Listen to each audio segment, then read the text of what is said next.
yambuka buli kalungi kokola bafuba nnyo okukulemya kasito yambuka buli kalungi kokola bafuba nnyo okukulemya ndi mubi naye neewulira ndi bulungi wewawo nti mbadde ne stress nga zintawaanya ne bino byonna bibaawo abalabe baffe bibapulaninga naye nzikiriza Mukama nja kuba bwe nti.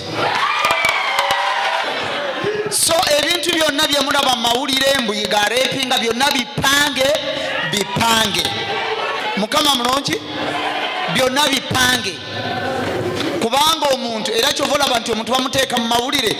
n'ayogera yiga yandeepinga nanzaalamu omwana naye tajjaako bigalubindi ku maaso ge kubanga kikyanoonyi babajja namukozesa awalala. Kale so mwebale kubeerawo Omukyali bw'alyolesi n'akusinga ku